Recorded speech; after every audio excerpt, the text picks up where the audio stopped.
জিয়াপুরা বলেন দুইটা বাচ্চা তারপরও ঘর এত সুন্দর গোছানো থাকে কিভাবে, তারা কি এলোমেলো করে না? আসলে আমার বাচ্চারা একদমই এলোমেলো করে না। চলেন আপনাদেরকে একটু দেখাই। এই যে দেখেন ঘরের অবস্থা, ঠিক আছে?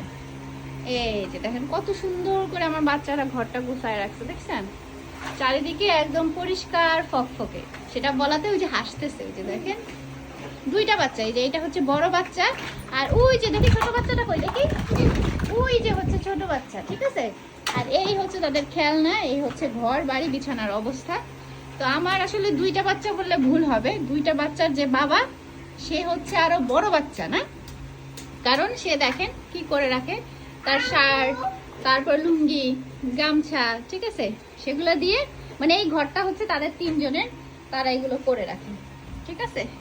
এই হচ্ছে ঘরের অবস্থা। যারা বলেন যে ঘর অগোছালো হয় না, এই যে দেখেন, ভালোবাসা দেখাই দেন। Thank you.